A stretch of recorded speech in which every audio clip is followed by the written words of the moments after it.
Cherbourg, dans le Cotentin. Depuis plus d'un mois, les gendarmes maritimes enquêtent sur un ostréiculteur qui vendrait des huîtres au mépris de la santé des consommateurs. C'est le risque de consommer peut-être des bactéries puis d'être malade, hein, voire pire si c'est quelque chose de plus grave. Un professionnel sans foi ni loi qui multiplierait les infractions dans le but de gagner des sommes colossales. Il a écoulé 1,5 tonnes en 3 jours. Il y a plusieurs milliers d'euros là. Oui, bien sûr, plusieurs milliers d'euros. Mais dans ce milieu où règne la loi du silence, les enquêteurs vont devoir sortir les grands moyens et mettre en place des surveillances de jour comme de nuit pour tenter de prendre le suspect la main dans le sac. On est dans un cadre un peu particulier et dans une ambiance particulière parce qu'on ne sait jamais à qui on a affaire. Des opérations délicates où les gendarmes vont devoir se rapprocher de leur cible, quitte à prendre des risques. Bah écoute, on est aux abords de l'établissement. Il y a un véhicule qui arrive. Il y a un véhicule qui bouge, il arrive là. Faut se planquer là. Une enquête de plusieurs semaines qui va conduire les gendarmes sur la piste d'un véritable trafic entre la Normandie et la région parisienne. Ça part où, ça? C'est pour mon frangin, en fait. Mon frangin, il fait quoi? Il est en activité, lui? Lui, bah, il travaille à une mairie. Il est employé de mairie. Et il en écoule combien, comme ça, auprès de sa mairie, hein? Attirés par des prix attractifs, des dizaines de consommateurs seraient concernés. J'ai pris un panier de 15 kilos. On savait pas trop ce qui se passait. On n'achètera plus comme ça, c'est tout. Mais les gendarmes ne sont pas au bout de leur surprise, car ce qu'ils vont découvrir au cours des auditions dépasse l'entendement. Je pense que vous devez commencer à comprendre que... Après, on va dire, je suis un receleur. Non, on parle pas de recel. Ça s'apparente à du travail dissimulé.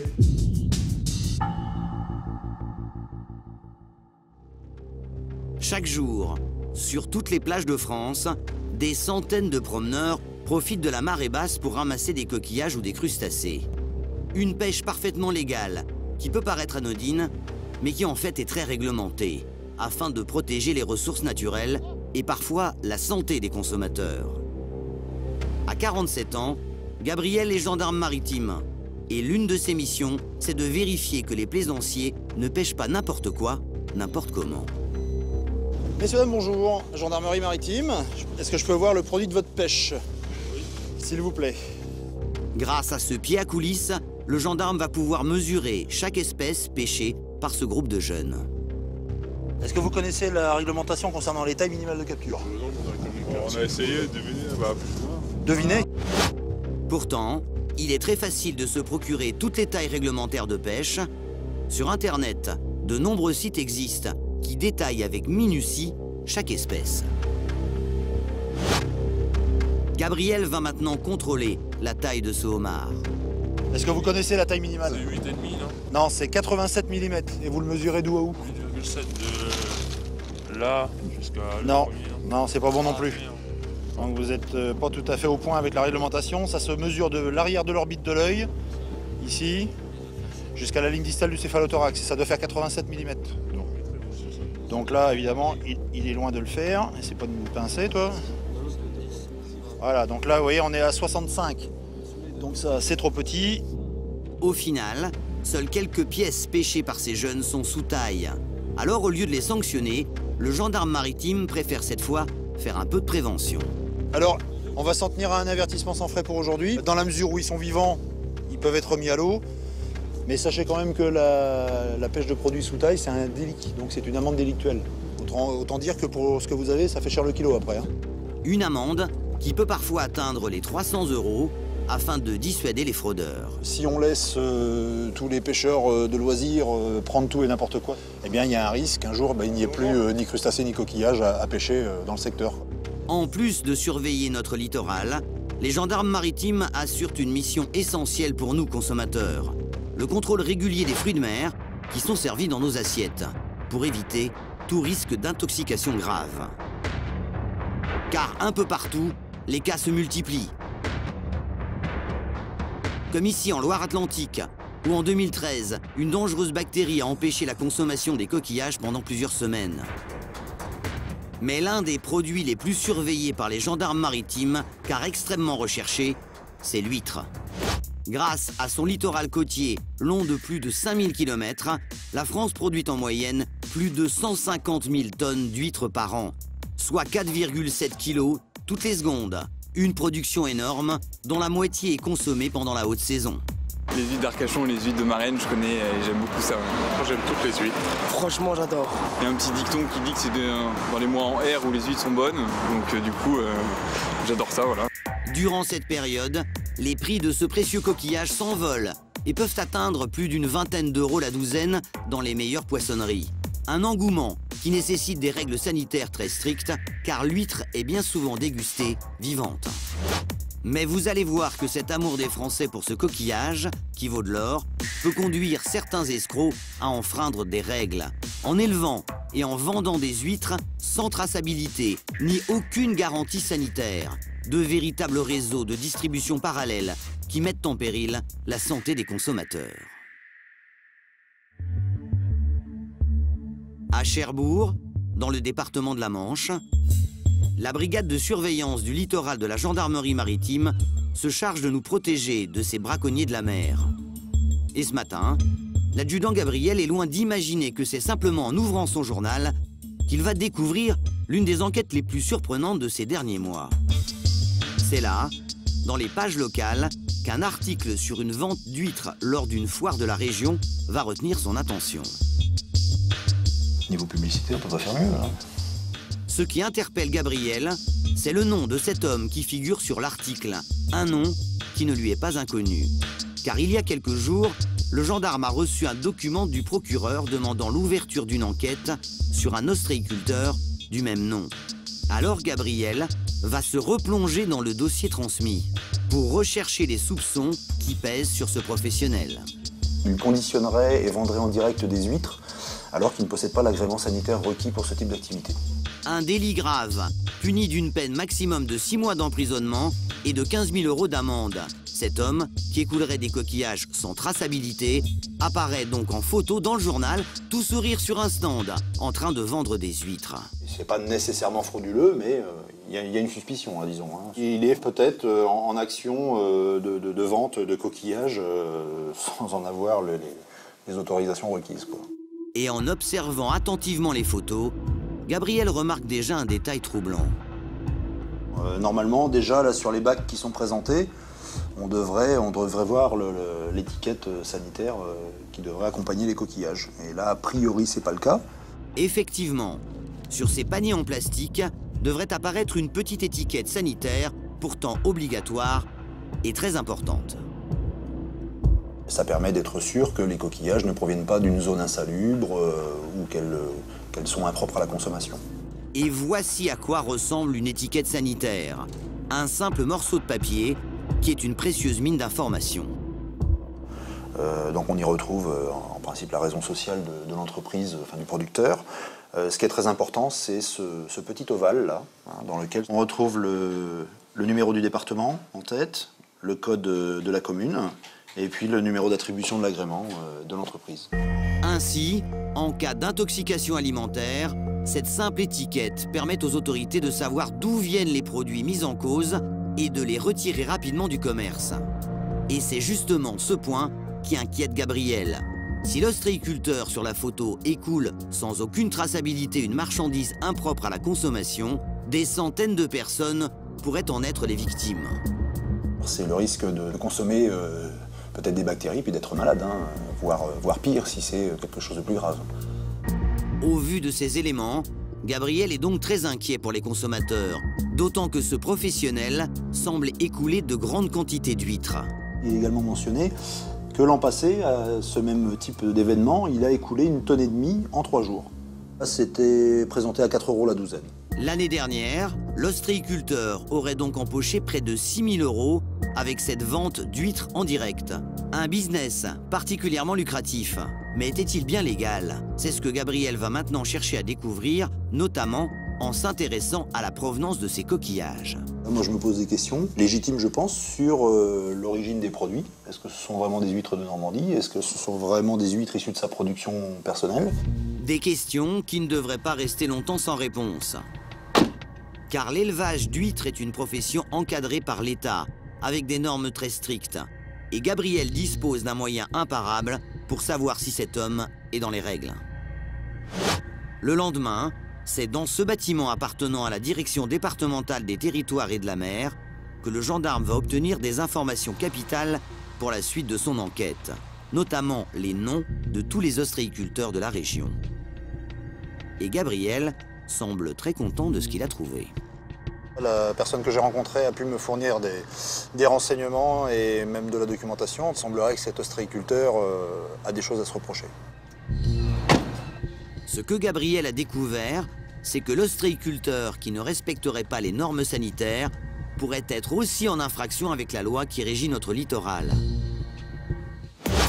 Car vous ne le savez peut-être pas, mais les côtes françaises appartiennent à l'État. Pour avoir l'autorisation d'élever des coquillages, un ostréiculteur doit impérativement louer une concession. Une location payante qui ne coûte pas très cher, environ 185 € par an, pour une exploitation moyenne de 10 000 mètres carrés. Mais les concessions sont rares, alors ces emplacements sont très enviés par les professionnels. Or, Gabriel a appris que le suspect n'a pas de concession dans le département. Il en a bien quelques-unes, mais dans une autre région, à 400 km de là. Alors, pour savoir si l'ostréiculteur du journal vend des huîtres dans l'illégalité, l'enquêteur va maintenant chercher l'endroit où il les fait grossir. Et le papier qu'il a entre les mains va peut-être le mener sur une piste. J'ai pu récolter ce document, qui est l'extrait du plan cadastral de la zone ostréicole de... Dans cette zone ostréicole, située à une centaine de kilomètres de Cherbourg, se trouve une dizaine de bâtiments professionnels, mais c'est celui-ci qui intéresse tout particulièrement l'enquêteur. Notre ostréiculteur donc possède un bâtiment avec un accès direct aux concessions qui sont situées quelques centaines de mètres plus bas. Pour le gendarme maritime, l'emplacement de ce bâtiment est surprenant. Pourquoi cet ostréiculteur s'est-il installé dans la Manche alors que ses concessions se trouvent sur la côte atlantique? On peut se poser la question de savoir que fait-il de ce bâtiment en face. Un bâtiment, pas de concession, ça peut vouloir dire qu'il y a une infraction peut-être sur l'occupation irrégulière du domaine public maritime. Et ça c'est grave? C'est un délit. Car petit à petit, voici le scénario des événements qui semblent se dessiner. Pour Gabriel, l'ostréiculteur pourrait avoir été tenté d'élever ses huîtres sur des concessions qui ne lui appartiennent pas. Tout cela dans le but de les revendre de la main à la main, sans aucune traçabilité. Une combine illégale qui pourrait avoir rapporté aux professionnels beaucoup d'argent. Gabriel compte donc se rendre sur place dans les prochains jours pour constater de ses propres yeux si oui ou non des huîtres sont élevées de manière illicite. Quelques jours plus tard, à Cherbourg, Gabriel et son collègue Patrice s'apprêtent à partir pour une mission d'observation un peu spéciale. Alors ce matin, on va se rendre sur place pour aller constater de visu la disposition des concessions et puis voir s'il y a quelque chose d'intéressant à y constater. Direction la mer, à une centaine de kilomètres de la brigade.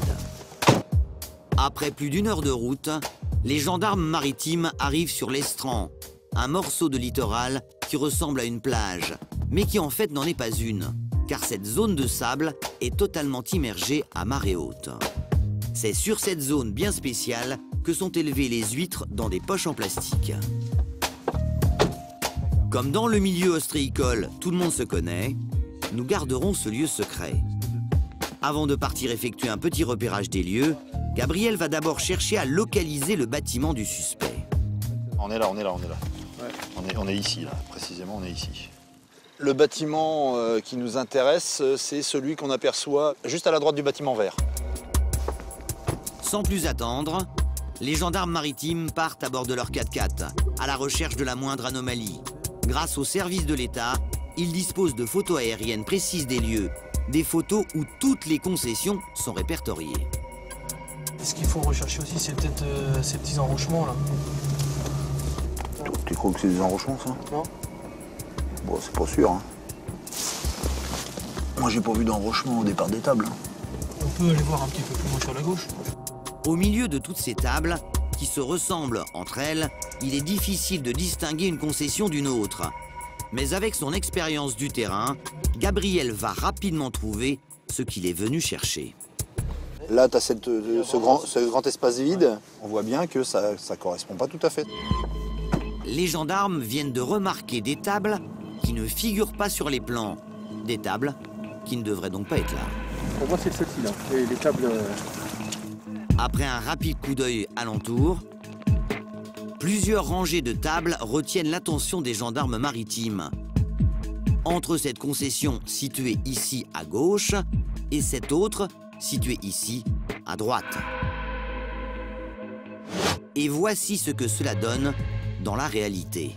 On serait ici, dans cette zone-là.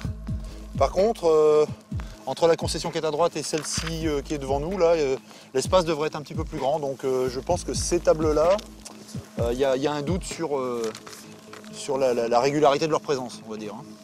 Ces tables, situées à quelques centaines de mètres du bâtiment du suspect, seraient installées illégalement sur la concession d'un autre ostréiculteur, un professionnel qui, lui, a payé à l'État le droit d'exploiter le domaine public maritime. Ça pourrait être pour nous, pour notre enquête, un élément important. Pour Gabriel, les indices s'accumulent à l'encontre du professionnel. Compte tenu de la position de son bâtiment, il pourrait tout à fait élever des huîtres dans l'illégalité sans éveiller le moindre soupçon. Dans la mesure où c'est vraiment à proximité immédiate, comme on l'a vu, ça pourrait être aussi pour lui l'opportunité d'utiliser ce bâtiment pour y faire du conditionnement. Mais pour l'instant, ce qui manque à Gabriel, ce sont des preuves. Et c'est là toute la difficulté du travail des gendarmes maritimes. Pour déterminer la réalité d'une infraction, ils doivent bien souvent prendre les escrocs en flagrant délit. Car une fois récolté, il est quasiment impossible de connaître la provenance d'une huître. Dès le lendemain, l'enquêteur compte donc mettre en place des surveillances pour tenter de prendre le professionnel la main dans le sac. Le lendemain soir, à la brigade de surveillance du littoral, Gabriel est en plein préparatif. La veille, lors de son repérage sur l'estran, l'enquêteur semble avoir découvert des tables installées illégalement sur la concession d'un autre ostréiculteur. Alors Gabriel pense qu'elles pourraient appartenir à son suspect. Comme ces tables étaient vides lors de son passage, il espère que le professionnel reviendra à marée basse pour déposer de nouvelles poches à huîtres. On sait jamais sur ce qu'on peut tomber, donc faut mieux se protéger quand même. Ce soir, les gendarmes maritimes vont donc devoir attendre 19 h avant de pouvoir se rendre sur les lieux. Car c'est à cette heure précise que la mer se sera complètement retirée. Mais avant cela, Gabriel et ses collègues doivent s'équiper. Là, pour aller effectuer une surveillance nocturne, on va dire à proximité immédiate de l'objectif, on va opter pour la tenue camouflée. Donc voilà, on va se mettre en treillis. Car contrairement à d'autres brigades qui évoluent en milieu urbain, les gendarmes maritimes effectuent la plupart de leur surveillance sur le littoral, dans des zones parfois totalement découvertes, sans aucun endroit pour se cacher. Alors leur tenue doit être la plus discrète possible. Pour cette opération, Gabriel sera équipé d'un micro relié à un talkie-walkie. De manière à être en relation avec la deuxième équipe, qui elle sera en véhicule, disons dans un secteur un peu moins proche de l'objectif que nous le serons nous-mêmes. Une deuxième équipe qui sera chargée d'assurer la sécurité de toute l'opération.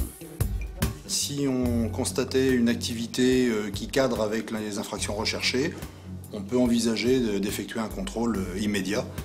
Auquel cas, la deuxième équipe est là pour venir nous renforcer et puis procéder au contrôle dans des conditions de sécurité satisfaisantes. Des précautions nécessaires, car si l'ostréiculteur est pris en flagrant délit, il pourrait peut-être mal réagir. Alors, sur le trajet qui conduit les gendarmes maritimes sur le lieu des opérations, le silence est total. Chacun est concentré sur son objectif. Et les patrouilles de surveillance de nuit, on est dans un cadre un peu particulier et dans une ambiance particulière, parce qu'on ne sait jamais à qui on a affaire. Donc on est toujours très méfiant la nuit. Ce que Gabriel craint avant tout, c'est d'être repéré, mettant ainsi en péril toute son enquête. Alors, une fois arrivé à destination, il va chercher l'itinéraire le mieux adapté pour pouvoir voir sans être vu. On y est là, on y est. Voilà la fameuse haie de... Ouais. On va se mettre en mode discret hein, et on va essayer de s'approcher à pied du bâtiment par le chemin qui longe la zone. Pour ne pas gêner les gendarmes dans leur surveillance, nous utilisons une caméra infrarouge pour suivre toute l'opération. À pas feutrés, Gabriel et son collègue Gilles s'approchent de leur objectif, le bâtiment de l'ostréiculteur. En se postant entre son local et l'estran, les gendarmes espèrent apercevoir le professionnel en train de manipuler des huîtres sur les parcs situés en face de chez lui, alors qu'il n'en a pas le droit.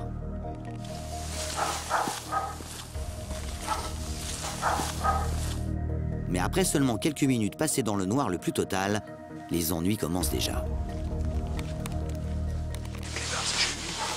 C'est derrière.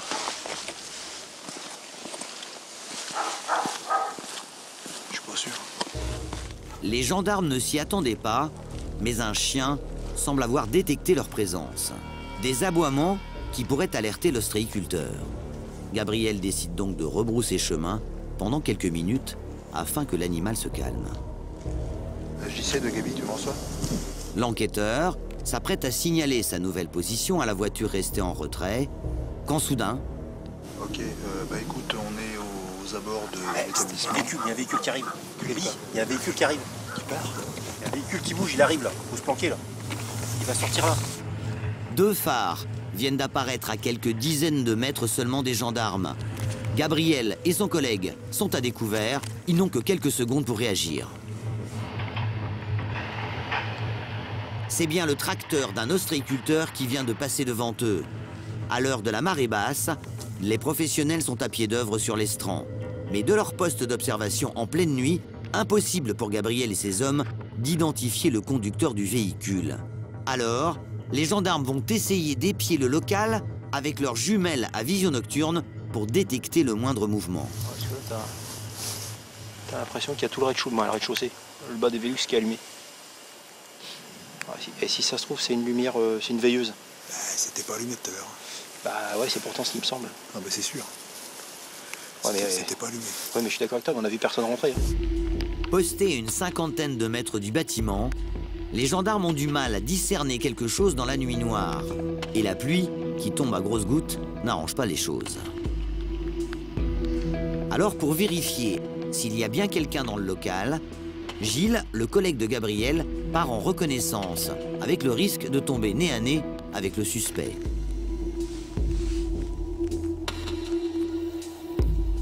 Quelques minutes plus tard, le gendarme revient déjà.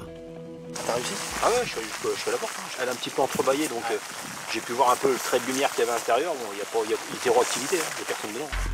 Mais pour Gabriel, ce n'est que partie remise, car il le sait. Même en haute saison, il n'est pas rare de voir des tables rester vides pendant plusieurs jours entre 2 récoltes. Alors, le gendarme se doit d'être patient, car dans ce type d'enquête, c'est bien souvent la clé de la réussite. Comme le suspect semble écouler de grosses quantités d'huîtres, l'enquêteur est convaincu qu'il s'approvisionne quelque part, alors il n'a plus qu'à attendre et l'observer.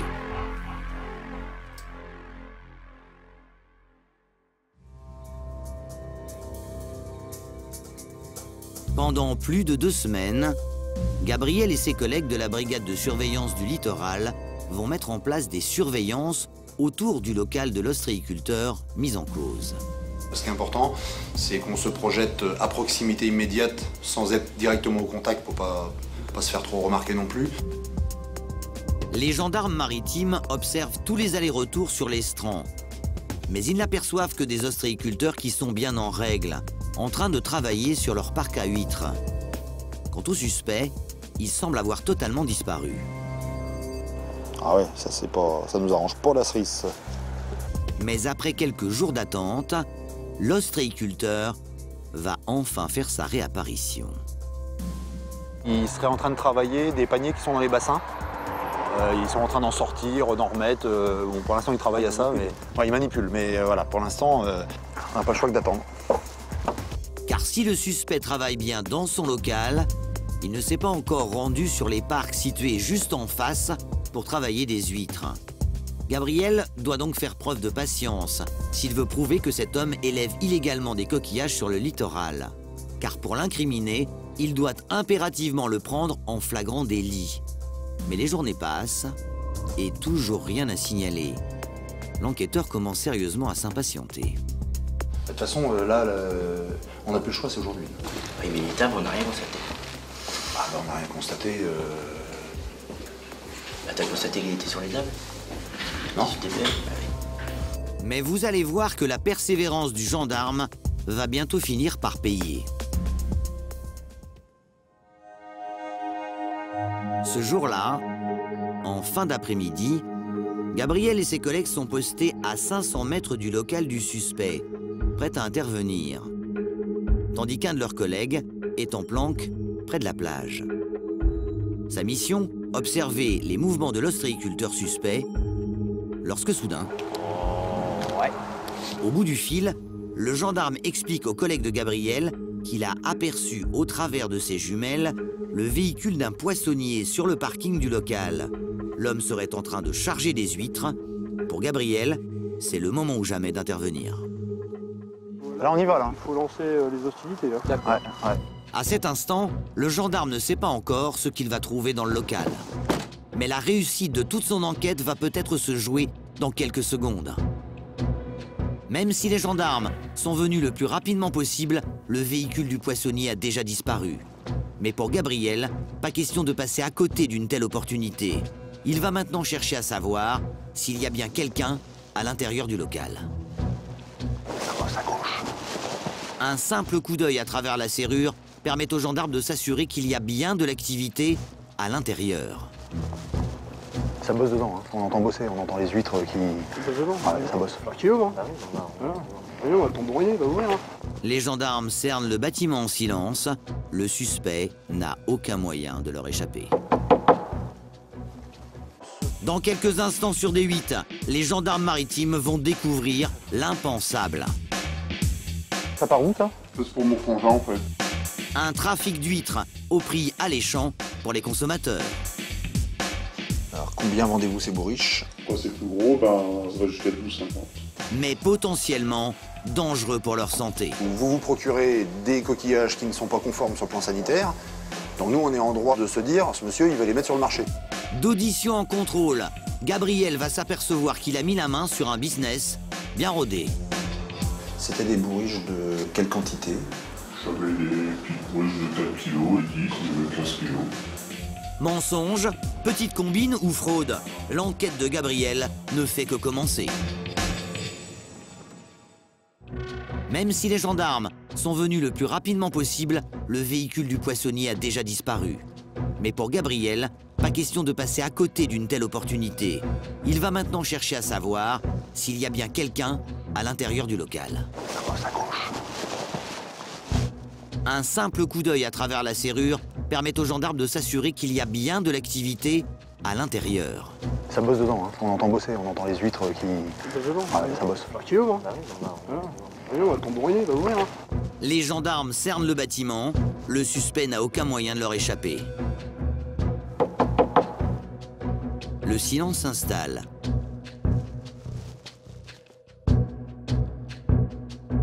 Puis au bout de quelques secondes...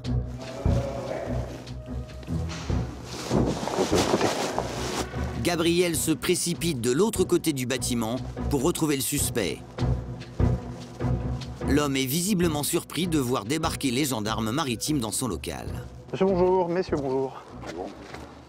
Donc mon collègue a dû vous dire que nous étions à la gendarmerie maritime de Cherbourg. Tout à fait. Voilà, donc on vient de procéder au contrôle de votre établissement. D'accord. L'homme n'oppose aucune résistance particulière. Le contrôle peut commencer. Ce sont tous vos produits? Tous mes produits, oui, je suis ostréiculteur. Oui, ça, je me doute bien. Dans ce hangar qui fait plus de 300 mètres carrés, plusieurs centaines d'huîtres sont entassées dans des paniers en plastique. Mais c'est dans cette pièce que Gabriel va faire la découverte qu'il attend depuis plusieurs semaines. Sur le sol, plusieurs dizaines de bourriches d'huîtres sont entreposées, prêtes à l'expédition, et certaines panières sont renversées. L'ostréiculteur a, semble-t-il, été interrompu par les gendarmes en pleine action. Donc là, vous emballez en bourriche. Juste ça, vous voyez ça. En une phrase, le professionnel a compris le but de la visite des gendarmes. L'homme sait qu'il est en infraction, il n'a pas le droit de conditionner des huîtres en bourriche pour les vendre. Alors, il va prétendre qu'il n'avait pas l'intention de le faire. Ça part où, ça? Ça, c'est pour mon frangin, en fait. Juste ça? Ouais. D'accord. Vu le nombre de bourriches préparées, le gendarme est plutôt sceptique. Car près de 120 kilos d'huîtres jonchent le sol. Gabriel a déjà fait le calcul dans sa tête. Dans cette pièce, il y en aurait pour plus de 1 000 €. Alors sans plus attendre, il va poser à l'ostréiculteur la question qui l'intéresse. Et vous emballez, vous mettez quoi comme vignette sanitaire là-dessus? Vous mettez pas de vignette sanitaire? Non, ouais, c'est d'accord. Ouais. On est bien d'accord. Ouais. Okay. Vous connaissez la réglementation dans le domaine. Vous contrôlez la réglementation. D'accord. C'est l'objet de notre venue. Ouais, j'imagine. Voilà. Pas de vignette, soit aucune traçabilité. Une pratique totalement interdite. Maintenant que les gendarmes savent que l'ostréiculteur est en tort, ils vont tenter d'en apprendre plus sur son frère, grand amateur d'huîtres. L'étranger, il fait quoi? Il fait quoi comme activité? Lui, il travaille à une mairie. Il est employé de mairie. Ça commence à faire de la quantité, ça, hein? Ouais. En questionnant le suspect, les enquêteurs vont apprendre que le frère de l'ostréiculteur habite en région parisienne et qu'il écoulerait une partie des huîtres à des amis. Au vu des quantités présentes sur place, l'affaire prend une nouvelle tournure. Gabriel en est convaincu, il a peut-être mis la main sur un trafic organisé. Donc concrètement, là, pour ce qui a été expédié chez votre frère, comment ça se passe là? C'est moi qui vends. C'est vous qui vendez. Et vous vendez à quel tarif? Je vends ça à 4 €. À 4 € le kilo. Le kilo. 4 € le kilo, un tarif ultra compétitif. Car ces huîtres pourraient se vendre 3 fois plus cher en ville. Mais cela n'étonne pas vraiment Gabriel, car si les deux frères expédient régulièrement des bourriches comme celle-ci en région parisienne, ils ont peut-être organisé là un joli business qui leur apporte beaucoup d'argent sans forcément le déclarer. Et c'est en poussant une autre porte qu'un des collègues du gendarme va apporter un premier élément de réponse. Oh, oui, attends. Peut-être de la lumière par là aussi, non? Ben voilà. Dans ce cagibi, l'enquêteur va découvrir un petit trésor. Du sol au plafond sont entassés des centaines et des centaines de bourriches vides, de toute taille, pour tous les budgets. Dans une, vous mettez combien? Là, dedans, là? Ouais, pour chaque modèle. Ça, c'est 100 kilos, ça. Ouais, c'est ça, vous travaillez en kilos. Ouais. D'accord. Là, vous avez 2, vous avez 3. D'accord. 4, 5, 5 et 15. Une variété plutôt étonnante pour un professionnel qui n'a pas le droit de vendre ses huîtres de la sorte. Se sentant acculé, l'homme va tenter de se justifier. À l'époque, il y a 3 ans de ça, je faisais de l'emballage. À l'époque, vous aviez un agrément? Ouais. Selon ses déclarations, l'ostréiculteur conserverait ses anciennes bourriches du temps où il avait encore son agrément sanitaire, il y a maintenant 3 ans. Une réponse qui ne satisfait pas vraiment Gabriel, car il aurait dû s'en débarrasser depuis.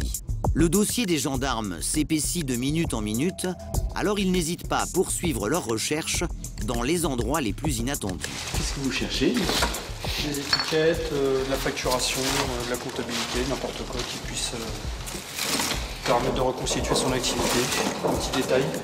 Pour ne pas passer à côté d'indices, les enquêteurs vont fouiller le bâtiment de fond en comble. C'est à vous ces paniers à crustacés là? Oui.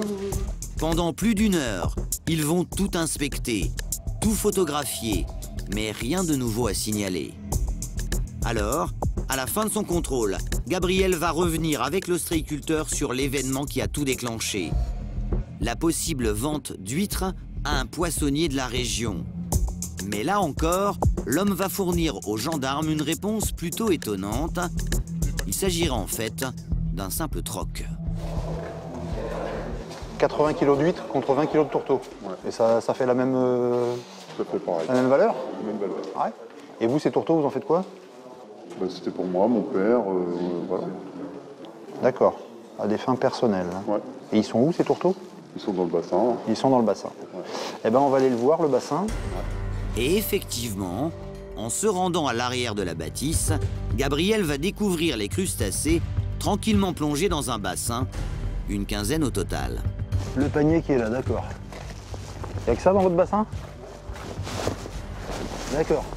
Désormais, l'enquêteur dispose de suffisamment d'éléments pour entendre l'ostréiculteur. Mais avant cela, il va d'abord contacter le procureur de la République. Il y a de l'emballage d'huîtres qui se fait dans l'établissement alors qu'il n'a pas d'agrément sanitaire pour ce faire. Pendant plusieurs minutes, le gendarme énumère toutes ses découvertes au magistrat.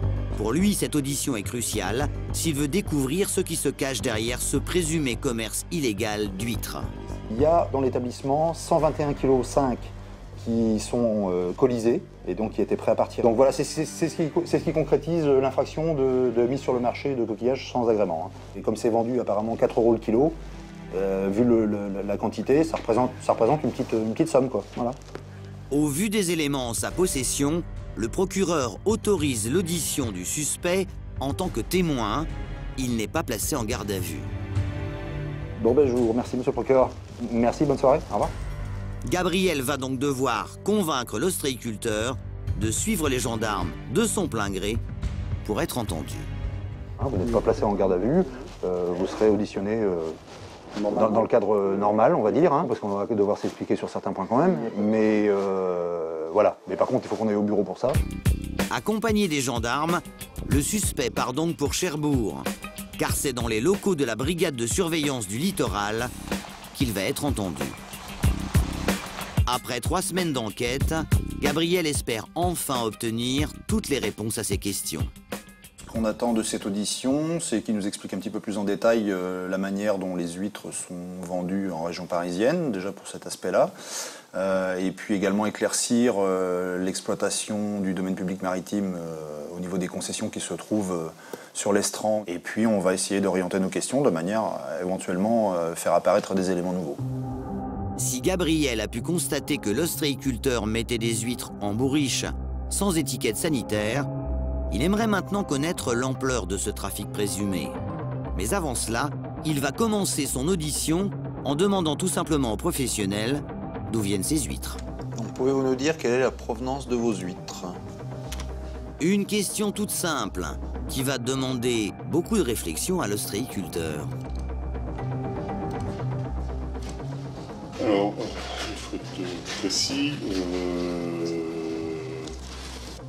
Donc, Naissain, donc Charente-Maritime, direction 2000 vaches. Voilà. L'ostréiculteur affirme que les huîtres trouvées dans son local proviennent des concessions qu'il possède, loin d'ici, à plusieurs centaines de kilomètres de Cherbourg. Mais Gabriel, lui, soupçonne que ces coquillages viennent de beaucoup plus près. Car souvenez-vous, lors de son repérage, il avait constaté que des tables à huîtres étaient installées illégalement sur la concession d'un autre ostréiculteur. Alors, les enquêteurs se demandent si elles ne pourraient pas appartenir à leur homme. Jean-Charles, le collègue de Gabriel, va aborder la question sans détour avec le suspect. Là, on parle des parcs qui sont en face de chez vous, là. Oui. Oui, donc là, vous avez acheté des tables que vous avez mis sur la concession. Sur le parc de Monsieur. Est-ce que vous savez qu'un espace qui est concédé à une personne ne peut pas être rétrocédé à une autre? Oui. C'est une monnaie courante. Voilà, maintenant, je sais pas. Ouais, non, mais on est entre deux parties. Maintenant. Je comprends ce que vous voulez dire, c'est une pratique usuelle, on va dire, dans la profession. Ouais. Le problème, c'est que pour autant qu'elle soit usuelle, elle n'est pas forcément réglementaire. Quoi. Première infraction, l'ostréiculteur reconnaît qu'il a installé des tables sur la concession d'un autre sans rien payer. Mais Gabriel n'est pas au bout de ses surprises. Il va apprendre que le suspect aurait aussi exploité les tables d'un autre professionnel. On me sollicite à titre gratuit un parc voilà, où je peux déposer mes huîtres sur le parc à... D'accord. La situation est plutôt cocasse. Même si l'ostréiculteur est en infraction, il semble disposé à parler aux gendarmes. Alors, Gabriel compte en profiter pour découvrir à quoi pouvaient lui servir toutes ces tables. Pratiquez-vous la vente de coquillages de taille marchande?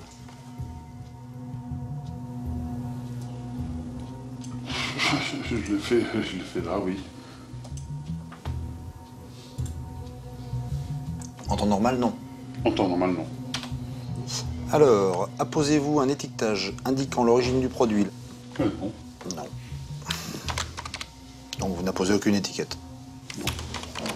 Deuxième infraction, l'ostréiculteur reconnaît qu'il a vendu des huîtres alors qu'il ne dispose d'aucun agrément sanitaire. Et les gendarmes soupçonnent cet homme de frauder depuis longtemps déjà. Car lors de leur contrôle, ils ont découvert 120 kilos d'huîtres prêtes à être expédiées en région parisienne, ainsi que des centaines de bourriches vides. Des indices qui laissent penser à Gabriel que l'ostréiculteur pourrait avoir mis en place un réseau de distribution entre la Normandie et l'Île-de-France. À qui étaient destinées ces huîtres conditionnées en bourriche? Pour des amis de mon frère, et puis voilà. Donc elles devaient être livrées à votre frère? Ouais. Par qui? Par qui? Bah par moi. Par qui elles devaient être livrées? Par vous-même? C'est vous-même qui assurez la livraison? Y a-t-il eu d'autres expéditions du même type précédemment? J'en avais mis, la semaine d'avant, j'en avais mis 30-40 kilos, quoi. Donc oui, la semaine précédente. Ouais. Vous savez combien il y en a de clients à peu près là? Oui, il y en a une quinzaine, à peu près, ouais. D'accord. Alors combien vendez-vous ces bourriches? Quand c'est plus gros, ben, on va jusqu'à 12,50. D'accord. Avec un prix maximum de 12,50 € pour une bourriche de 3 kilos, le tarif de vente pratiqué par les deux frères est imbattable. Alors, pourquoi ont-ils pris le risque de vendre des huîtres sans autorisation? Gabriel va très vite comprendre que leur motivation est peut-être financière. Délivrez-vous une facture ou toute autre preuve d'achat au client? Ben non, parce que c'est des clients, c'est du particulier, donc on peut pas... Donc la vente se fait comme ça, quoi. Ouais, voilà. Sans formalité, quoi. Voilà. Donc, par quel moyen de paiement ces huîtres vous sont-elles réglées? En espèces? Ouais. Uniquement en espèces? Oui, en espèces. Une troisième infraction qui intéresse Gabriel, car le paiement en espèces ne laisse aucune trace. De quoi soupçonner des ventes non déclarées entièrement au black. Pas de concession. Pas d'agrément sanitaire. Et un business non déclaré. Les charges retenues contre le suspect s'alourdissent. Mais l'urgence pour les gendarmes, c'est de retrouver rapidement les huîtres que le professionnel aurait troquées il y a quelques heures avec un poissonnier local, car elles risquent d'être vendues demain à des consommateurs. Vous ignorez quelle utilité il va faire de... Oui. Je ne sais pas s'il compte les vendre ou les donner ou les garder pour lui, mais 80 kilos d'huîtres pour sa propre consommation, je pense que ça fait beaucoup. Si Gabriel veut savoir où sont passées les huîtres du troc, c'est parce qu'elles ne répondent probablement pas aux normes sanitaires. L'enquêteur soupçonne en effet l'ostréiculteur de ne pas les avoir purifiées. Comme la plupart des huîtres, celles provenant de cette zone ostréicole doivent être plongées dans un bassin rempli d'eau de mer propre avant d'être vendues. Une étape indispensable qui leur permet de se débarrasser de bactéries ou de polluants chimiques. Savez-vous qu'à ce titre, les huîtres provenant de cette zone doivent faire l'objet d'une purification? La purification, c'est un bassin, c'est tout. Hein. Oui, mais c'est un bassin qui doit être agréé comme bassin de purification. Tout à fait. C'est pas le cas du vôtre. Il est déjà plus d'1 h du matin lorsque Gabriel met fin à l'audition du suspect. Ce n'est donc que le lendemain que l'enquêteur pourra se rendre chez le poissonnier. Sa plus grande crainte, que les coquillages se retrouvent à la vente. Car même si le danger d'être intoxiqué reste mince, le gendarme maritime ne veut prendre aucun risque.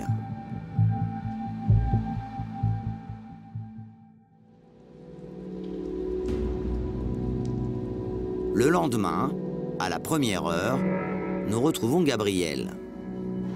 Ce matin, il a prévu une inspection chez le poissonnier qui a échangé avec l'ostréiculteur mis en cause 20 kilos de tourteaux contre 80 kilos d'huîtres. Des coquillages remis sans étiquette sanitaire ni purification. Le but pour nous va être ce matin de se rendre dans l'établissement de ce poissonnier et aller constater si les huîtres récupérées hier ont été mises en vente ce matin ou non. Car si le poissonnier a mis en vente ses huîtres sans que les clients puissent connaître leur provenance, cela représenterait une faute grave pour ce professionnel qui a pignon sur rue. Car non seulement il tromperait ses clients sur la marchandise, mais il y aurait aussi un risque pour la santé des consommateurs.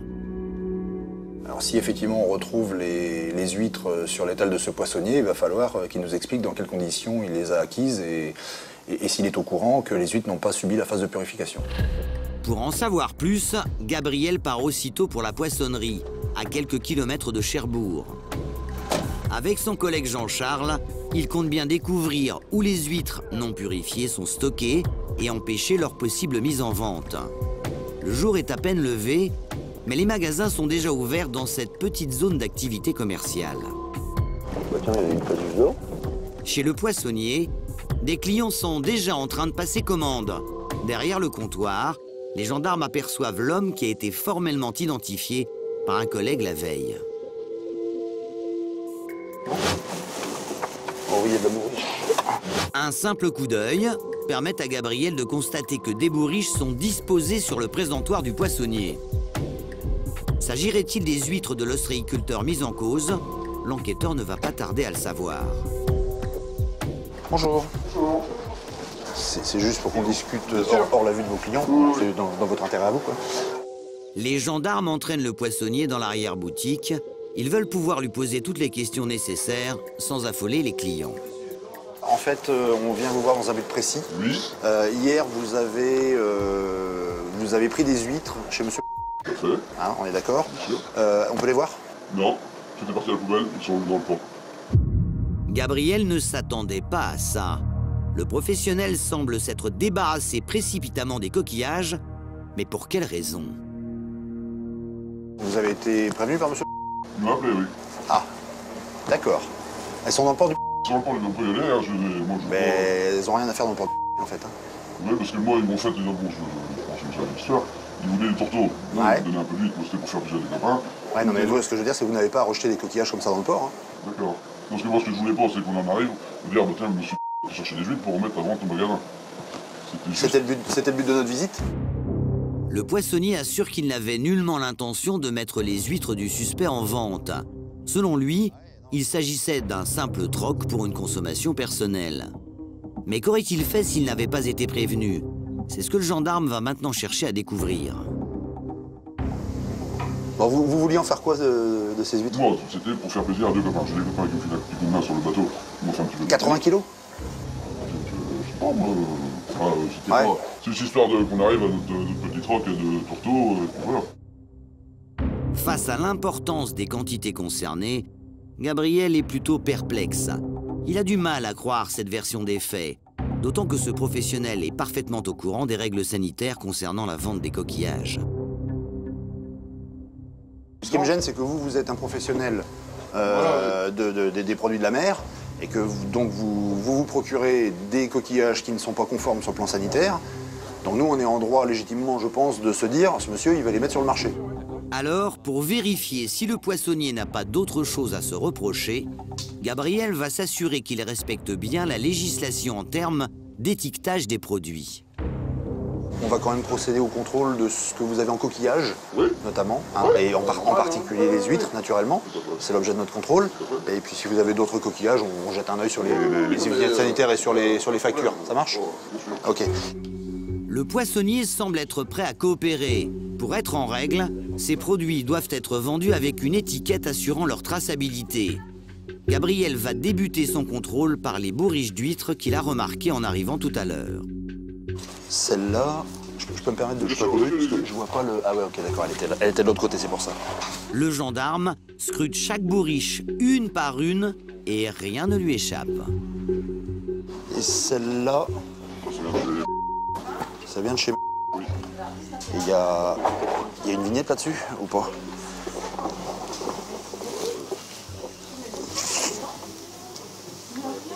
Celle-là, il n'y a pas d'étiquette sanitaire dessus. Dans quelques instants sur D8, vous découvrirez la fin de cette enquête surprenante où les petits arrangements entre amis semblent monnaie courante. Il m'avait demandé si de temps en temps il pouvait déposer des huîtres sur mon dépôt. Pourtant, derrière ces combines, il y a des consommateurs, des hommes et des femmes attirés par un prix attractif. Était-ce la première fois que vous lui achetiez des huîtres? On parlait de gens pour Noël. Je les ai payés en liquidé. Ouais. 75 €. Une vente illégale d'huîtres orchestrée par une fratrie aux pratiques comptables douteuses. Délivrez-vous lors de la vente une facture au client ou toute autre preuve d'achat? Non. Par quel moyen de paiement ces huîtres vous sont-elles réglées? Espèce. Un business juteux qui est loin d'avoir livré tous ses secrets. Le poissonnier semble être prêt à coopérer. Pour être en règle, ces produits doivent être vendus avec une étiquette assurant leur traçabilité. Gabriel va débuter son contrôle par les bourriches d'huîtres qu'il a remarquées en arrivant tout à l'heure. Celle-là, je peux me permettre de jeter un coup d'œil parce que je vois pas le... Ah ouais, ok, d'accord, elle était de l'autre côté, c'est pour ça. Le gendarme scrute chaque bourriche une par une et rien ne lui échappe. Et celle-là, ça vient de chez... Il y a une vignette là-dessus ou pas?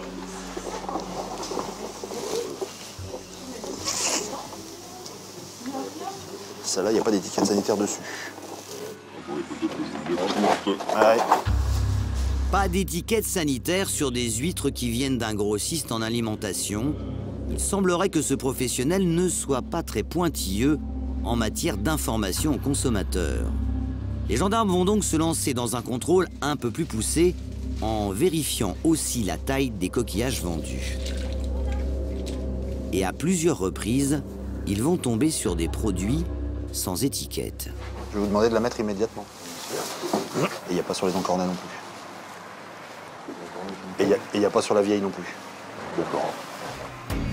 Après une demi-heure d'inspection, c'est l'heure du bilan.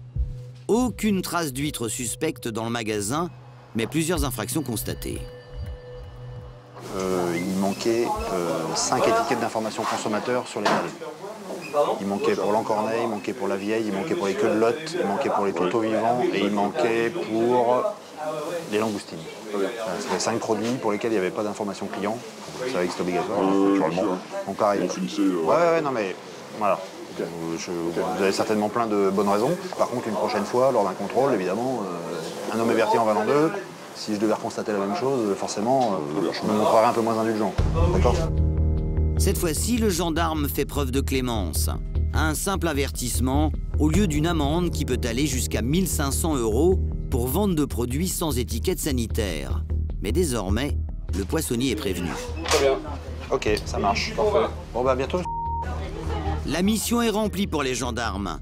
Les 80 kilos d'huîtres suspectes ont été retrouvés dans le port. Elles seront détruites.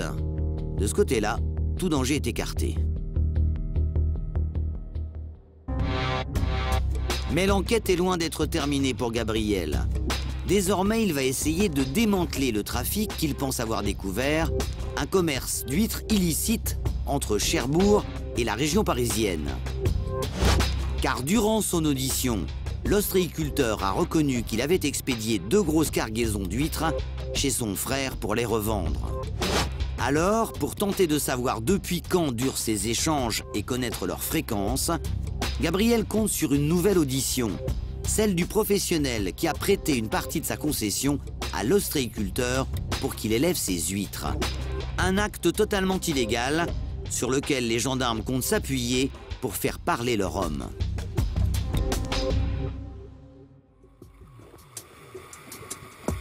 Deux jours plus tard, à la brigade de surveillance du littoral de Cherbourg.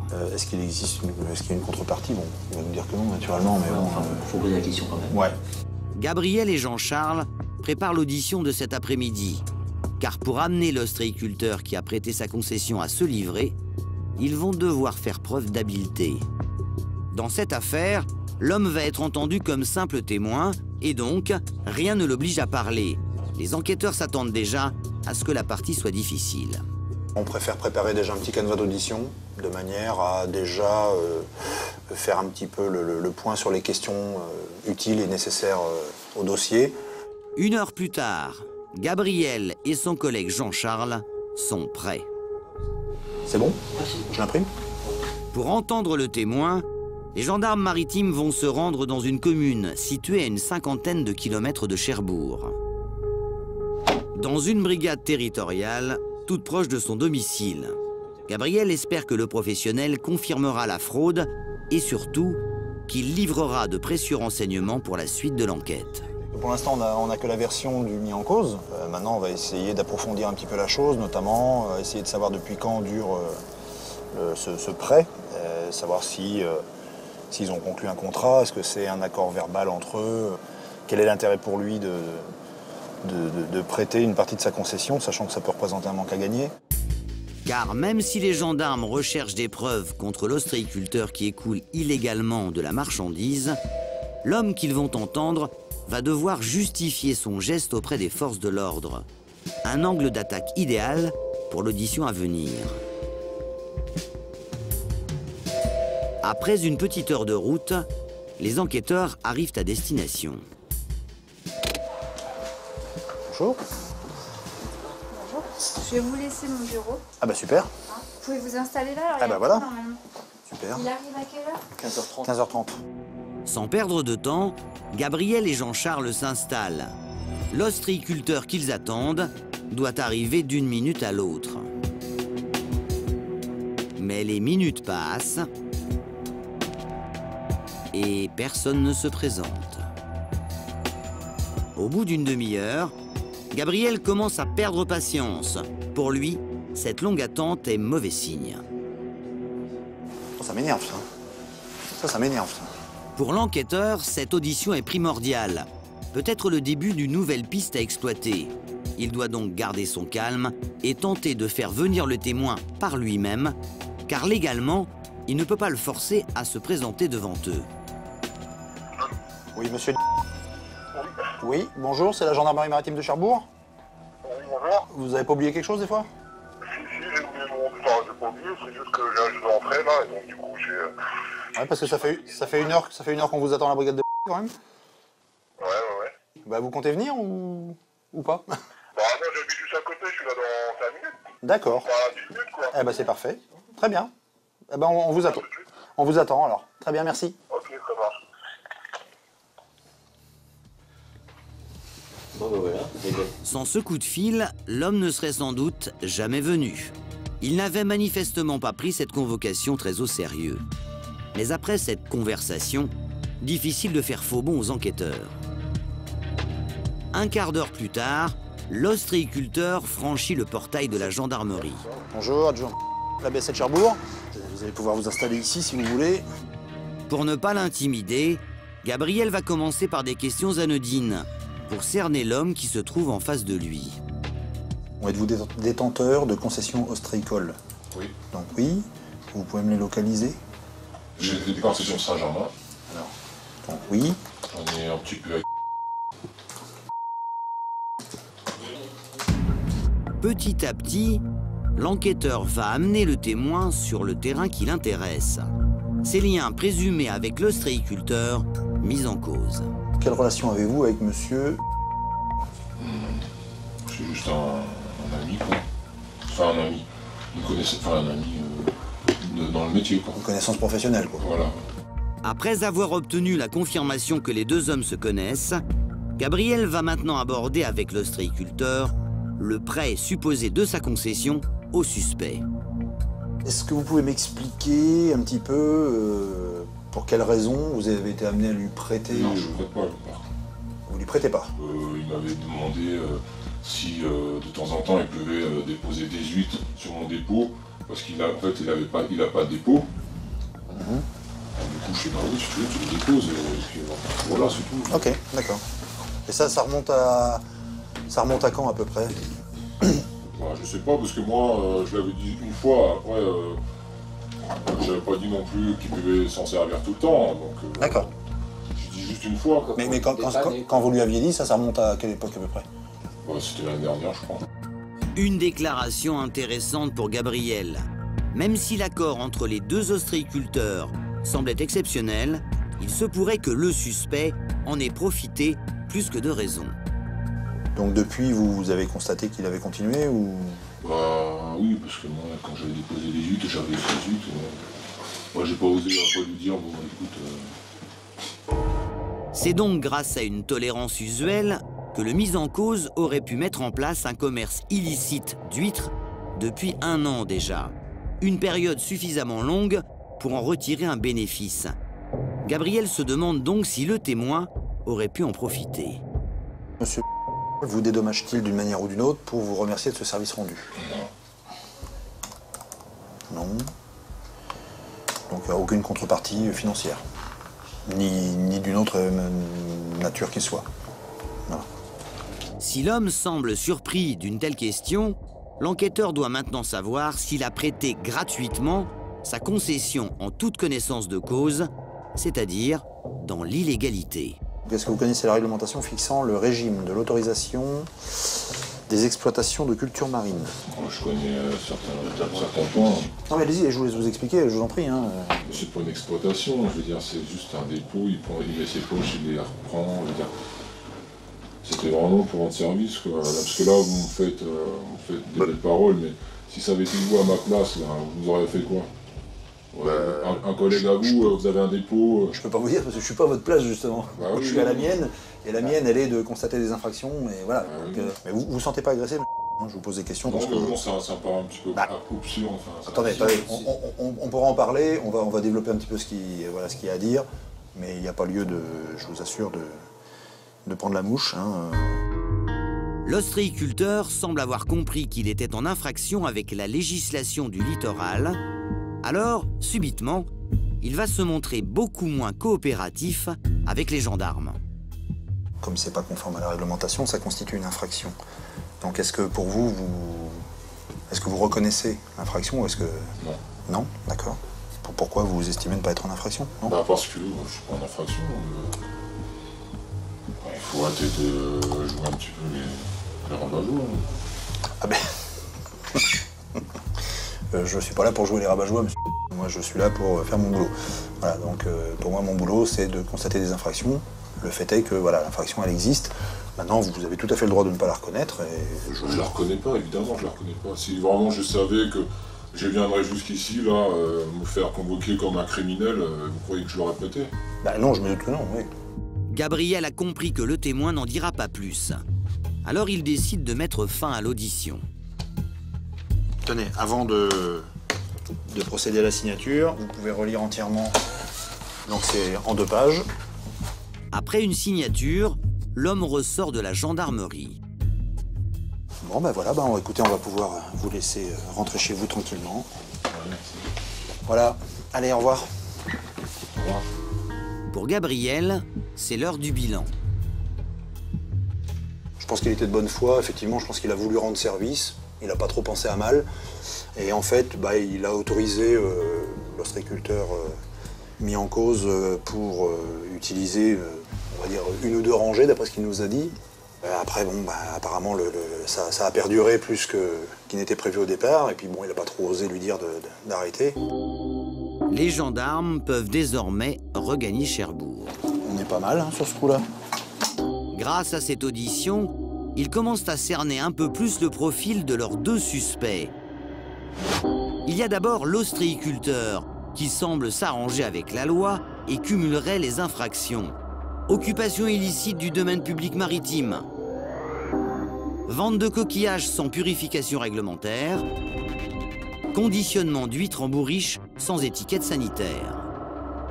Mais il y a aussi son frère, qui écoulerait les huîtres en région parisienne auprès d'un réseau de particuliers sans aucune autorisation officielle.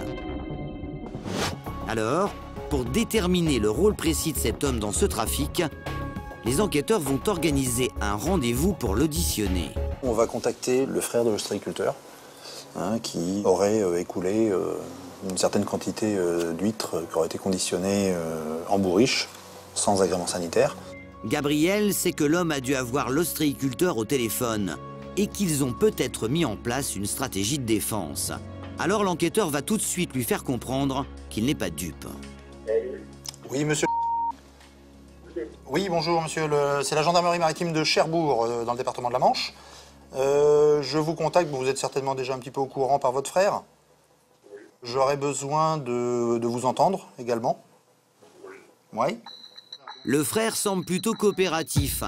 Alors Gabriel va en profiter pour lui poser 1 ou 2 questions par téléphone, histoire de recueillir quelques informations afin de préparer l'audition à venir. D'après ce que nous a indiqué votre frère, en fait, donc il y a eu une certaine quantité d'huîtres qui est passée par chez vous. Et donc ça a été vendu auprès de qui, ça? Ça a été donné à des amis à moi, et fait une dégustation avec un casse-croûte. Mais attendez, parce que là, des casse-croûtes, moi je veux bien, mais bon, il y a des huîtres qui ont été vendues, hein, ça clairement, puisque votre frère nous l'a dit de toute façon. Donc on va pas aller à l'encontre de ça. Et puis on est quand même, on est quand même sur des quantités quand même. Hein, on parle en centaines de kilos, donc ça n'a pas fait l'objet que d'un casse-croûte avec vos collègues de travail, quoi. Non, mais moi j'en ai eu quelques kilos que j'ai revendus à mes collègues. Voilà, bah, c'est ça qui m'intéresse. À combien de collègues vous en avez vendu à peu près? 7 collègues. D'accord, pour quelle quantité environ? Bah, c'est sur les bruits de 10 kilos. Ouais. 6 à 7 clients, dont l'homme leur fournira les noms et adresses, et qui auraient acheté chacun 10 kilos d'huîtres. On parle donc maintenant de 70 kilos d'huîtres revendues illégalement. Seulement pour Gabriel, on est encore loin du compte. Et il sent bien que le frère ne lui dit pas tout. Cependant, comme le gendarme ne veut pas éveiller ses soupçons avant l'audition, il préfère abréger la conversation. D'accord, très bien, je vous remercie. Et je vous souhaite une bonne soirée. Au revoir. Il a peut-être effectivement donné un peu d'huîtres dans sa famille, ça peut se comprendre, hein, naturellement. Et peut-être même à des amis. Maintenant, sur la quantité, c'est pas possible que tout ait été donné, ou alors c'est vraiment un grand philanthrope, quoi. L'audition du frère de l'ostréiculteur sera donc déterminante dans cette enquête qui dure depuis plus d'1 mois et demi. Car même si Gabriel a surpris le professionnel en train de conditionner des huîtres en bourriche, pour l'instant, il n'a aucune preuve qu'un arrangement existerait entre lui et son frère. Mais ce que les gendarmes maritimes ne savent pas encore, c'est qu'avec ce voyage, ils vont découvrir une fraude encore plus importante aux ramifications insoupçonnées. Une semaine plus tard, à Cherbourg, les gendarmes bouclent leurs dernières affaires. On change des affaires maintenant? Ouais. Dans quelques heures, ils seront en région parisienne pour mener à bien des auditions décisives. Car avant d'interroger le frère de l'ostréiculteur, ils vont rendre visite à ses clients. On se déplace donc dans le Val d'Oise et dans les Yvelines pour entendre des personnes qui nous intéressent dans le cadre de notre enquête. Donc ça va nous permettre de matérialiser un petit peu l'infraction concernant la vente d'huîtres sans l'agrément sanitaire. C'est donc à plusieurs centaines de kilomètres de la brigade que cette affaire va peut-être connaître son épilogue. En auditionnant les clients de ce commerce illicite d'huîtres, les enquêteurs espèrent déterminer son ampleur et établir la responsabilité des deux frères. En quelques heures, les gendarmes de la brigade de surveillance du littoral vont passer des bords de mer, qu'ils connaissent par cœur, à la circulation en région parisienne, et plus particulièrement dans les Yvelines, où un premier rendez-vous les attend. On va au domicile d'une personne qu'on doit entendre. C'est une personne qui a acheté des huîtres pendant les fêtes de Noël au frère de l'ostréiculteur. Et donc on va se rendre chez lui pour l'entendre, de manière à savoir quelle quantité il a acheté, combien, par quel moyen de paiement il a réglé. Mais ce que les gendarmes veulent aussi savoir, c'est depuis quand dure ce trafic. Et vous allez voir que Gabriel n'est pas au bout de ses surprises. Les premiers à être entendus comme témoins sont un couple de personnes âgées. Merci. Bonjour madame. On vient vous embêter un peu, désolé. Ça va pas être long, hein, voilà. Dans un premier temps, Gabriel et Jean-Charles veulent déterminer les liens qui unissent les acheteurs avec le frère du suspect. Quelles sont vos relations avec monsieur? C'était des relations de travail. D'accord. Donc c'était pour moi une relation de travail. Après ce petit préambule, le gendarme va maintenant s'intéresser au marché passé entre cet homme aujourd'hui à la retraite et le présumé vendeur d'huîtres. Est-il exact que vous avez acheté des huîtres à cette personne au moment des fêtes de Noël? Oui. Donc, quelle quantité avez-vous acheté? Moi, j'ai pris 10 kilos. 2 kilos 4, là. Non, t'as acheté 10 kilos. 10 kilos. L'homme et sa femme affirment avoir acheté une bourriche de 10 kilos pour 40 €, soit 4 € le kilo, un prix compétitif qui correspond aux déclarations faites par l'ostréiculteur lors de son audition. Mais ce qui intéresse surtout Gabriel, c'est de savoir s'il y a eu d'autres ventes par le passé. Était-ce la première fois que vous lui achetiez des huîtres? Non, c'était pas la première fois. Non. Donc vous pouvez développer votre réponse? Vous lui en avez acheté à quelle occasion? Alors ça fait plusieurs années que... Ça fait plusieurs années. Combien d'années à peu près? On en prenait tous les ans pour Noël. Mais déjà quand vous étiez en activité ou pas? Oui. Voilà, si vous êtes en retraite depuis 2000, ça fait 14 ans quoi. Oui, moi j'étais pour ça là. Selon ce client, cette petite vente entre collègues durerait depuis au moins 14 ans.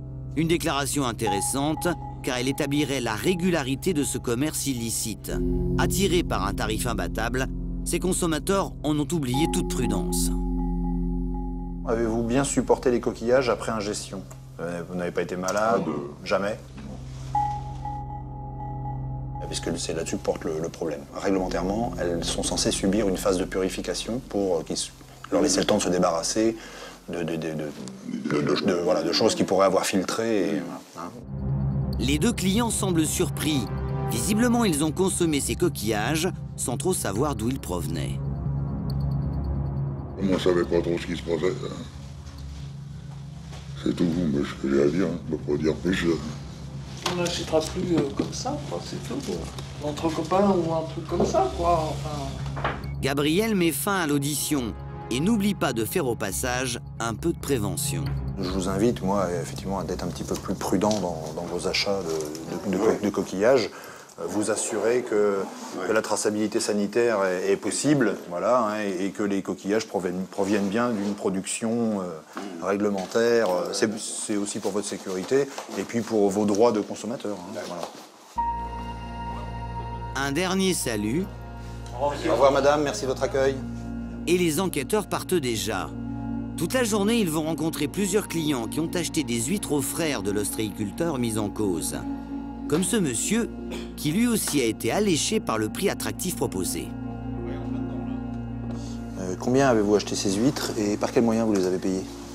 Je les ai payés en liquide. Ouais. 75 €. 75 €, d'accord. Alors, quelle quantité avez-vous acheté? J'ai pris un panier de 15 kilos. Vous avez connaissance de combien de personnes il a vendu là? J'en connais que 3. Je pense qu'il doit y en avoir d'autres. Mais à mon service, on a vendu qu'un seul, puisque le gars qui est avec moi. Tout comme le couple interrogé précédemment, l'enquêteur se retrouve confronté au même type de clients. Des gens peu regardants sur la provenance des produits, mais aussi sur le mode de règlement. Lors de votre paiement, est-ce que monsieur vous a remis une facture ou toute autre preuve d'achat? Non. Une fois de plus, l'achat des huîtres aurait été réalisé en espèces, sans aucune facture. Une déclaration qui vient confirmer les informations recueillies par les enquêteurs. Désormais, ils suspectent également les deux frères de se faire un peu d'argent sans le déclarer. Après une dernière signature, les enquêteurs plient bagages. Merci de votre accueil.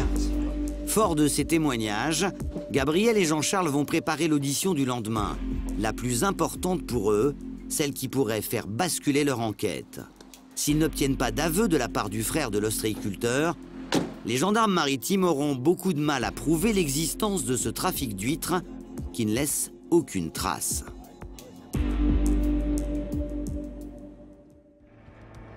Ce matin, c'est le grand jour pour Gabriel. Après des semaines d'enquête, il va enfin interroger le frère de l'ostréiculteur, celui qui écoulerait la marchandise suspecte. Et pour cela, il va s'installer dans une gendarmerie de la région parisienne. Mon lieutenant, adjoint de Cherbourg. Bonjour. Une audition primordiale qui permettra peut-être aux enquêteurs de décortiquer les rouages d'un business prospère mais illégal. Quelle est sa participation dans cette histoire, quoi. À savoir si c'était juste pour rendre service ou si au contraire, peut-être il en retire un bénéfice, je sais pas. C'est des questions qu'on va lui poser et on va voir un petit peu ce qui ressort de ses explications. Comme le frère de l'ostréiculteur n'est pas du milieu, les gendarmes maritimes ont encore quelques doutes quant à ses réelles intentions. Peut-être a-t-il simplement voulu aider son frère, sans trop connaître les risques. Mais dans le cas contraire, la justice sera intransigeante avec lui. Si vraiment il avait connaissance qu'il n'y a pas d'agrément sanitaire et que les huîtres sont vendues dans un cadre, on va dire, qui ne correspond pas à ce que prescrit la réglementation, il pourrait être considéré comme co-auteur. À l'heure dite, le frère de l'ostréiculteur se présente dans les locaux de la gendarmerie. Bonjour, monsieur. Oui, bonjour. Adjoint, la gendarmerie maritime de Cherbourg. Alors, donc on va aller dans un bureau pour votre audition. Au bout de ce couloir, apparaît un homme grand, au look décontracté. À peine arrivé, Gabriel ne va pas perdre de temps et rentrer tout de suite dans le vif du sujet. Concernant donc les huîtres de votre frère, oui. Concernant son agrément sanitaire, est-ce que vous êtes au courant de ça? Alors, oui, voilà. Moi, dites-moi deux. Je suis au courant de rien. D'accord. Voilà, mon frère me fait plaisir, me fournit une dizaine de bourriches pour les fêtes, c'est tout. D'accord. Après, le reste, moi, je ne sais rien du tout. D'accord. L'audition commence plutôt mal pour Gabriel. Le frère du mis en cause nie toute implication dans un trafic. Pire, il déclare juste avoir récupéré quelques huîtres pour réveillonner. Le gendarme va donc lui montrer qu'il a des éléments contre lui. Je vous invite à bien réfléchir avant de formuler votre réponse. Lors du contrôle de l'établissement de votre frère, le 20-12-2013, nous avons constaté le conditionnement en cours d'environ 200 kg d'huîtres en bourriche qui étaient, selon lui, destinées à vous être livrées.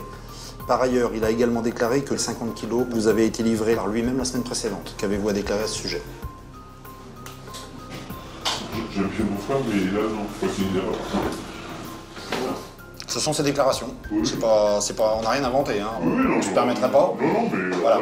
Parce que là, vous comprenez bien que nous, par rapport aux déclarations de votre frère, ça cadre pas. Oui. Alors il y en a un des deux qui ment à ce moment-là. Si, mais moi, je vais pas vous dire qu'on m'a livré tant que j'ai pas eu. Voilà. Moi, on m'a livré. Donc pour vous, c'est faux? Oui. Une fois encore, le témoin nie tout en bloc. Mais pour le gendarme, les deux frères pourraient s'être entendus sur la version des faits à donner. Alors Gabriel va rentrer dans leur jeu et vérifier qu'ils racontent bien, tous les deux, la même histoire. C'était des bourriches de quelle quantité? J'avais des petites bourriches de 4 kilos, j'avais des 10, j'en avais de 15 kilos. Vous avez la quantité par catégorie, non? Oui, 2 de 15 kilos, 4 de 4 kilos, 4 de 10. Ce qui représente un total de 86 kilos. En 2013, là, il n'y a eu que 86 kilos de... Pour les fêtes, oui. Ouais. 86 kilos, soit le tiers de la quantité déclarée par l'ostréiculteur lors de son audition. Le gendarme a peut-être trouvé la faille qu'il recherchait. Alors, il va essayer de transformer l'essai. Mais le fait est que là, vos déclarations ne sont pas du tout concordantes. Oui, mais voilà. Sur les quantités. C'est que voilà. Donc il y a un souci. Oui, mais bon, voilà. Le frère du mis en cause hésite, bafouille. L'enquêteur sent qu'il est sur la bonne voie, alors il se fait de plus en plus pressant. Moi, je vous pose des questions. Sachez que l'enquête, elle est diligentée à la demande du procureur de la République de Cherbourg. Donc, j'attire votre attention sur le fait que les réponses que vous me donnez doivent être en rapport avec la réalité, dans la mesure où si vous donnez des réponses erronées, c'est pas à moi que vous les faites, c'est directement au procureur. Une tactique offensive qui va complètement déstabiliser le témoin. Gabriel va donc en profiter pour lui reposer la question qui l'intéresse. A-t-il revendu, oui ou non, les huîtres de son frère? Et cette fois-ci... Est-il exact que vous avez vendu des huîtres conditionnées en bourriche à son profit? Pardon? Pas à son profit. C'est-à-dire? C'est-à-dire qu'il m'a fourni des huîtres, qu'il m'a donné, et que moi, j'ai revendu à moi. C'est-à-dire qu'il m'a donné une dizaine de bourriches, et que j'ai offert à certaines personnes, et que moi j'ai...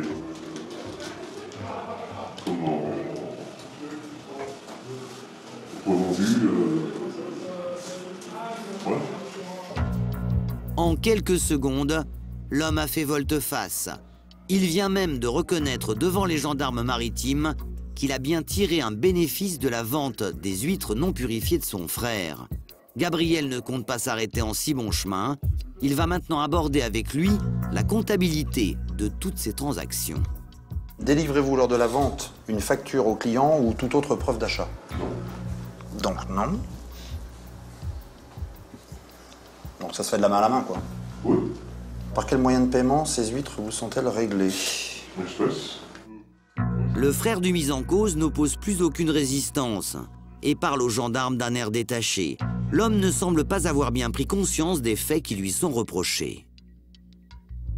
Je pense que vous devez commencer à comprendre Oui, après, on va dire, je suis un receleur. Non, on parle pas de recel. Non, mais je trouve pas le bon mot. Ça s'apparente à du travail dissimulé. Oui, voilà, c'est ce que j'étais en train de chercher. Mais bon. Donc ça, vous le reconnaissez? Tout à fait.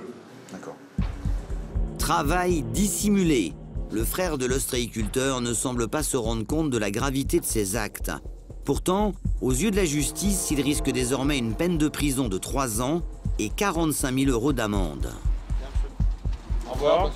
Et même s'il ressort libre de la brigade, au vu des éléments que les enquêteurs viennent de recueillir, l'homme devra sûrement s'expliquer devant un juge. Il a vendu à son propre profit, de manière non déclarée, des coquillages, alors qu'il n'est pas professionnel dans ce domaine et il n'a pas déclaré les sommes recueillies. Quant à son frère, l'ostréiculteur, il encourt une peine maximum de 6 mois d'emprisonnement et 15 000 € d'amende pour avoir vendu des huîtres sans agrément sanitaire et avoir ainsi pris des risques avec la santé des consommateurs.